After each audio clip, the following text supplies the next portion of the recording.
Chapitre 4. Lorsque Jane et Elizabeth se trouvèrent seules, Jane, qui, jusque-là, avait mis beaucoup de réserve dans ses louanges sur M. Bingley, laissa voir à sa sœur la sympathie qu'il lui inspirait. « Il a toutes les qualités qu'on apprécie chez un jeune homme, » dit-elle. « Il est plein de sens, de bonne humeur et d'entrain. Oh, je n'ai jamais vu d'autres jeunes gens de manière aussi agréable, tant d'aisance, unie à une si bonne éducation. Et de plus, ajouta Elisabeth, il est très joli garçon, ce qui ne gâte rien. On peut donc le déclarer parfait. Oh, j'ai été très flattée qu'il m'invite une seconde fois. Je ne m'attendais pas à un tel hommage. Moi, je n'en ai pas été surprise. C'était très naturel. Pouvait-il ne pas s'apercevoir que vous étiez infiniment plus jolie que toutes les autres danseuses ? Il n'y a pas lieu de lui en être reconnaissante. Ceci dit, il est certainement très agréable et je vous autorise à lui accorder votre sympathie. Vous l'avez donné à bien d'autres qui ne la valaient pas. Ma chère Lizzie, la vérité c'est que vous êtes portée à juger tout le monde avec trop de bienveillance. Vous ne voyez jamais de défaut à personne. De ma vie, je ne vous ai entendu critiquer qui que ce soit. Mais je ne veux juger personne trop précipitamment, mais je dis toujours ce que je pense. Je le sais, et c'est ce qui m'étonne. Comment, avec votre bon sens, pouvez-vous être aussi loyalement aveuglé sur la sottise d'autrui ? Il n'y a que vous qui ayez assez de candeur pour ne voir jamais chez les gens que leur bon côté. Alors les sœurs de ce jeune homme vous plaisent aussi ? Elles sont pourtant beaucoup moins sympathiques que lui. Oui, au premier abord, mais quand on cause avec elles, on s'aperçoit qu'elles sont fort aimables. Miss Bingley va venir habiter avec son frère, et je serais fort surprise si nous ne trouvions pas en elle une agréable voisine. Elisabeth ne répondit pas, mais elle n'était pas convaincue.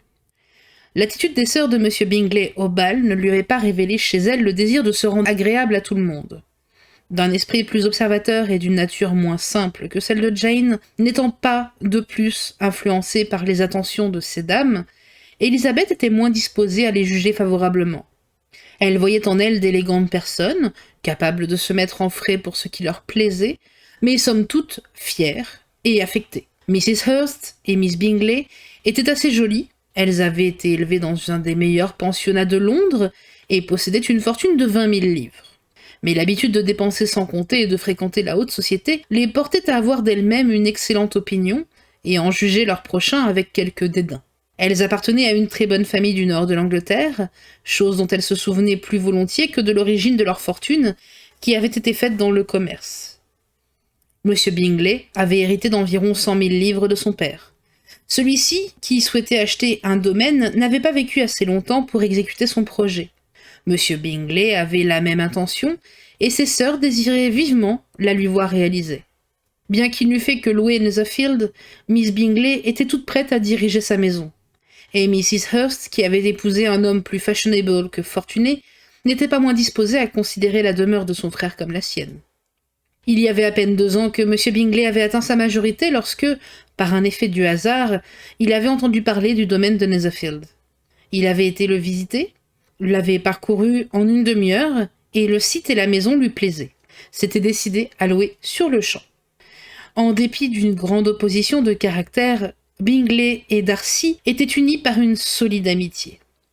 Darcy aimait Bingley pour sa nature confiante et docile, de disposition pourtant si éloignée de son propre caractère. Bingley, de son côté, avait la plus grande confiance dans l'amitié de Darcy et la plus haute opinion de son jugement.